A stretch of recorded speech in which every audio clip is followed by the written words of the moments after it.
afternoon, everyone. Mary Bishop here from WHJ-BFM, reporting live from Kecksburg Town Hall, where numerous residents have reported witnessing a fiery acorn or bell-shaped craft in the sky, which some locals are claiming was a controlled crash landing into a nearby woods here at around 1:15 p.m. local time. I was quite oblivious to all the commotion outside, as my mind was deep in thought about my dearly departed next-door neighbor, Walter.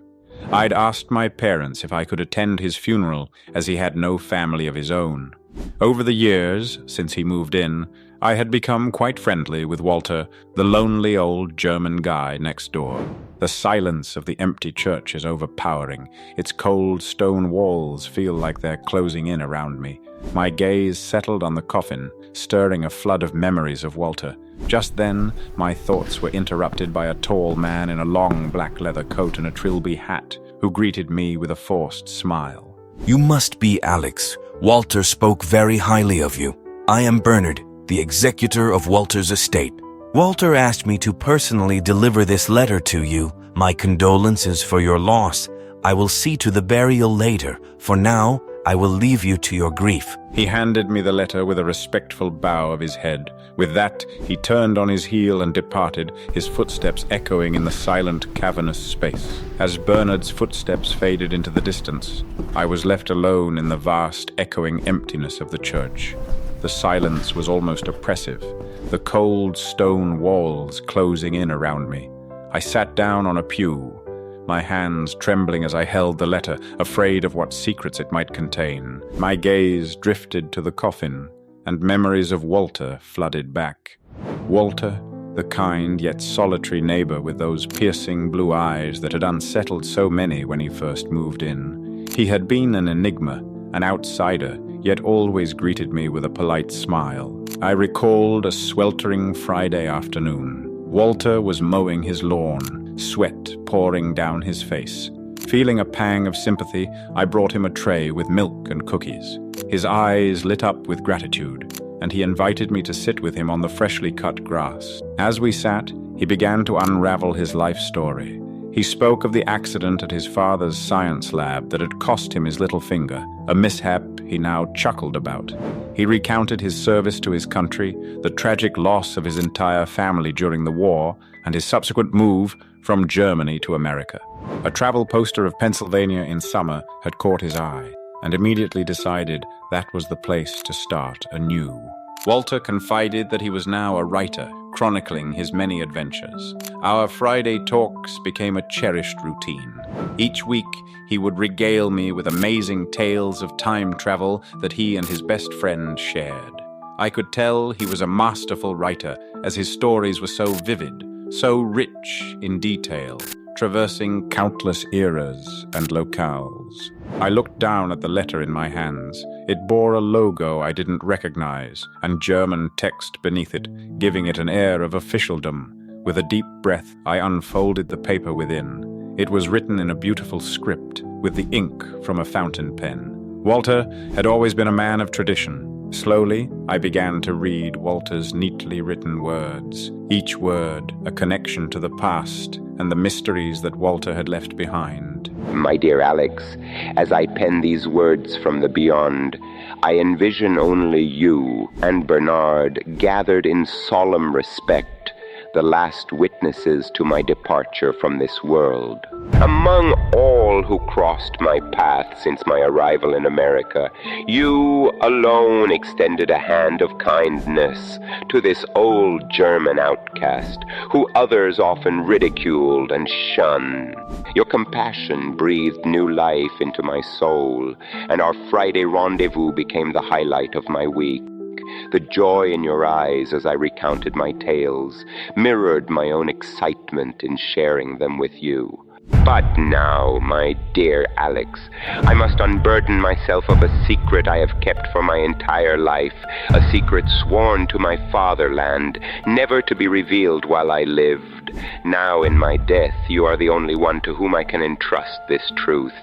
You know that my father was a scientist, and I followed in his footsteps. My science skills and knowledge in the field drew the attention of none other than Adolf Hitler himself, who appointed me as the lead scientist on his new and most secretive project of the utmost importance. The year was 1942. I was assigned to the Waffen-SS, the elite combat branch of the military, and stationed at a secret facility in Lower Silesia. As the tides of war turned against him, Hitler's desperation grew.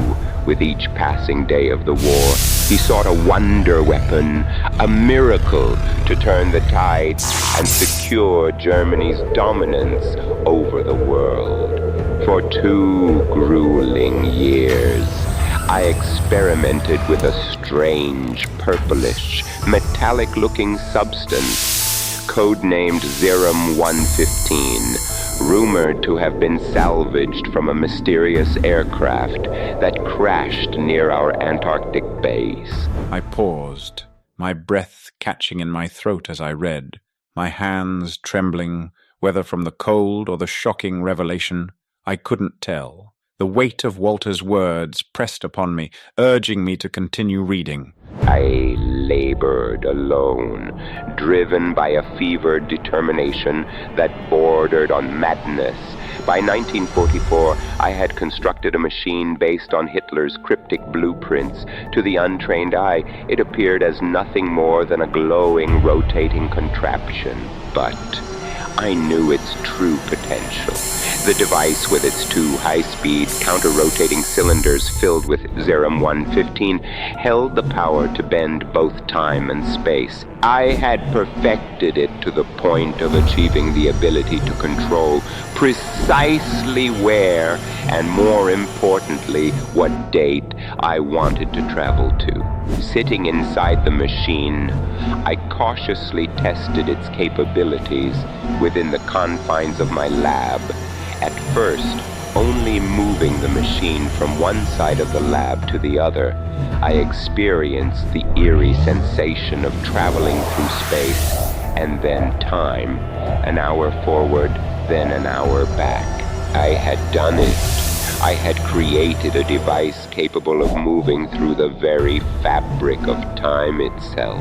Because of the machine's unique shape, I christened it the Bell Die Glock.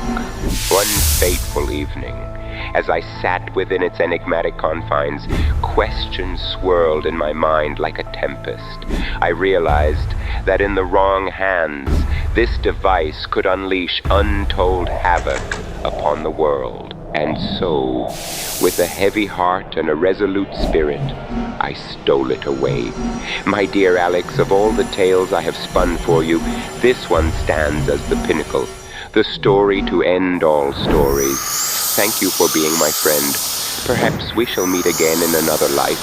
Sincerely yours, Walter. As I gently returned the letter to its envelope, a sigh of relief escaped my lips. Walter's stories had always captivated me, and I couldn't help but smile, knowing he had saved his most extraordinary tale for last.